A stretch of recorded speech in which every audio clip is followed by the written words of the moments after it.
Hey guys, it's Dani. Today we're gonna work with a Phragmipedium orchid. This is my Phragmipedium popowii, which as you can see could use with a little bit of love at this point. So because I do have quite a few things to do with this orchid, not necessarily only the maintenance things, I thought it would be a good idea to take you along just so you see how I would go about certain problems that one might encounter in their journey with orchids, such as an infestation with spider mites. I'm not a stranger to that. Luckily, I know how to treat it really easy with household products actually. So what I plan to do with this guy today is repot him. I will change the setup. Semi-hydro is a great setup for slipper orchids generally, and many people have success with Phragmipediums and semi-hydro. I'm not one of those people because part of the success is due to the environment or the climate. I myself live in a very warm climate most of the year, 9 months out of the year. I suffer from lack of hydration. The reservoir just empties way too fast, water evaporates too fast, and in the end I get these unsightly marks on the leaf edges. In my case, this is not fertilizer burn or anything of the sorts, actually piped down on the fertilizer, but we'll talk about that. Generally, slipper orchids do better for me in the traditional organic medium, which happens to retain a little bit more water.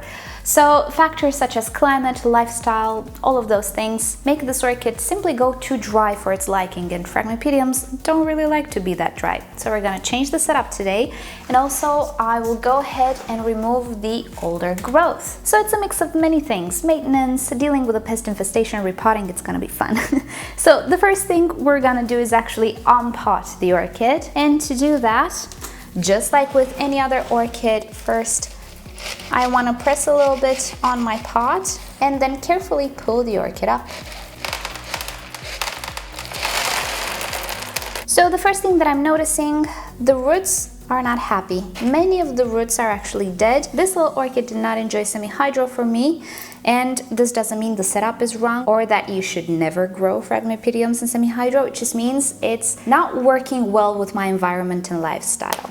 So the first order of business is to remove these roots, and I don't actually need a scissors or a pruners because slipper orchid roots are actually pretty easy to detach. So I'm gonna go ahead and remove whatever is dead.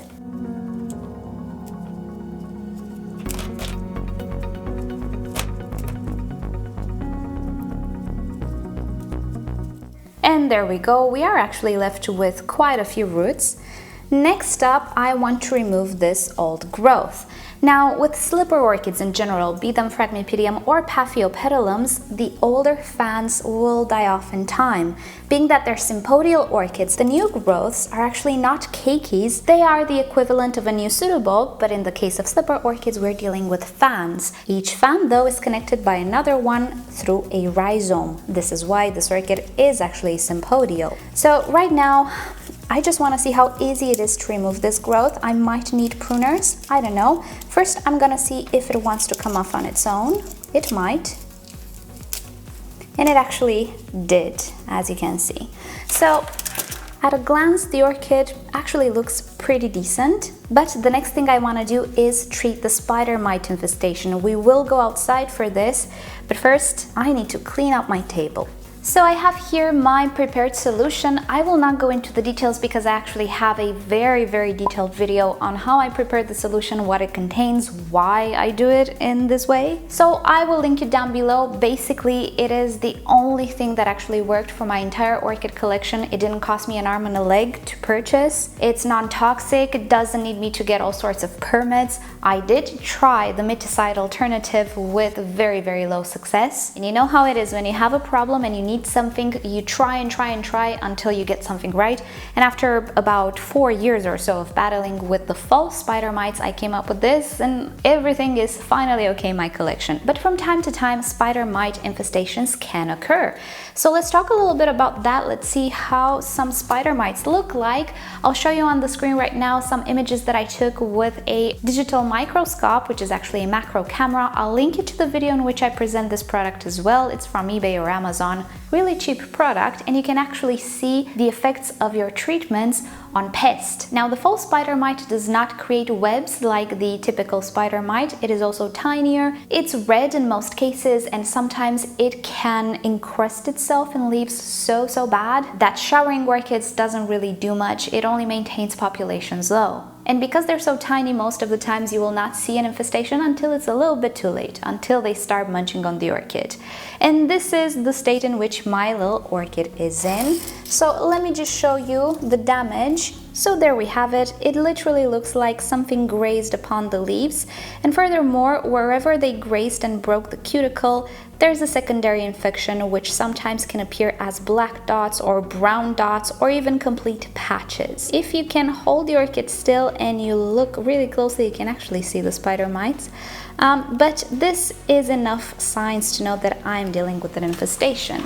Another way in which you can tell you have a spider mite infestation is by using a wet cotton ball or disc or even a wet paper towel and just swipe it gently over the leaf.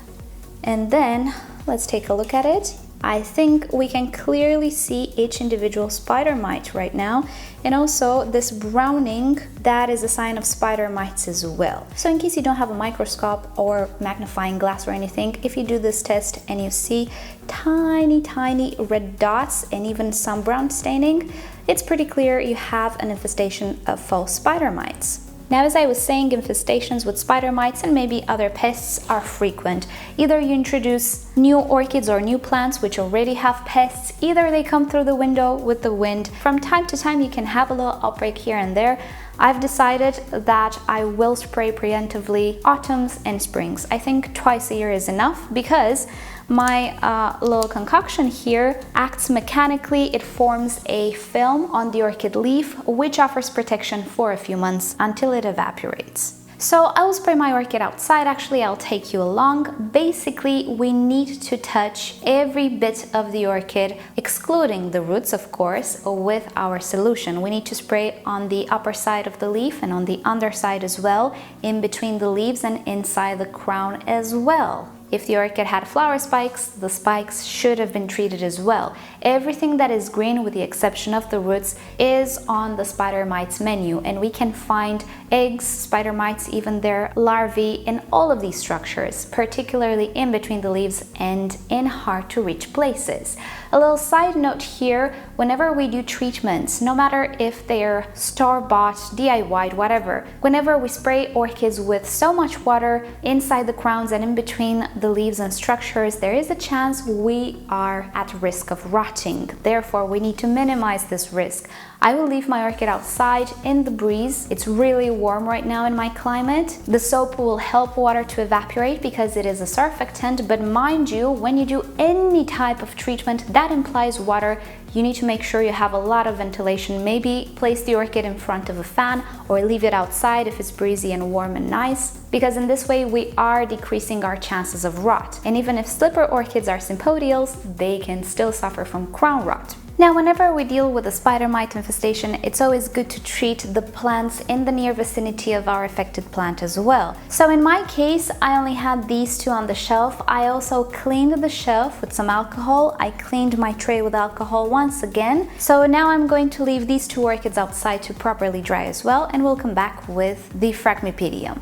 Okay, so I will be using a self-watering pot, which I did myself. I'll also be using a local bark mix that contains a little bit of coconut husk as well. So again, just like with any other orchid, I'm going to start by placing a layer of medium on the bottom and then arranging my orchid inside. Mind you, I'm not going to remove the leca from the roots. The leca will not decompose. It doesn't affect anything, it's inorganic, so I don't want to disturb the roots more than I should. But I will make sure to pot this orchid slightly buried. Slipper orchids do not produce aerial roots because in most cases they're not epiphytic plants. And whatever root tries to grow in the air, it will stop growing, it will not develop, so it is important to bury the points in which roots appear.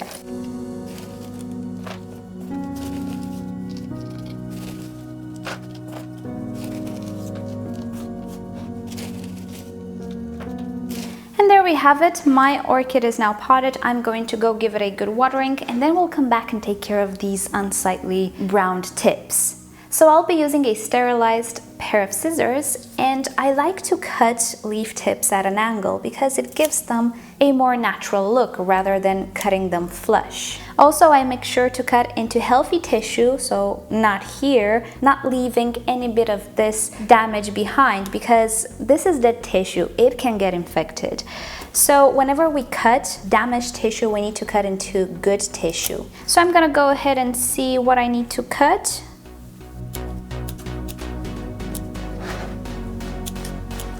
Okay, and I think that's about enough. My orchid already looks a little bit better.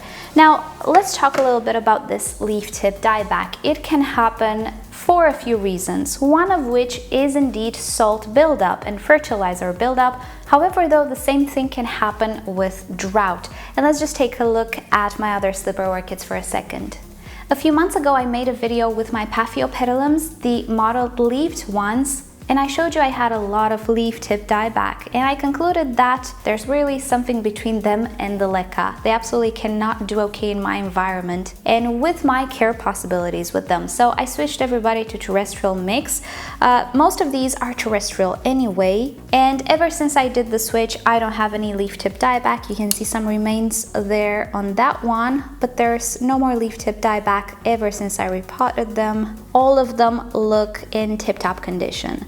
And I've recently discovered that the green-leafed ones started to have a little bit of dieback as well, very, very little here and there, and not all of them, but I'm thinking I want to be preemptive about it, not wait around for them to have even more issues. Even though some don't have anything, I will go ahead and switch all of my slipper orchids to a terrestrial mix.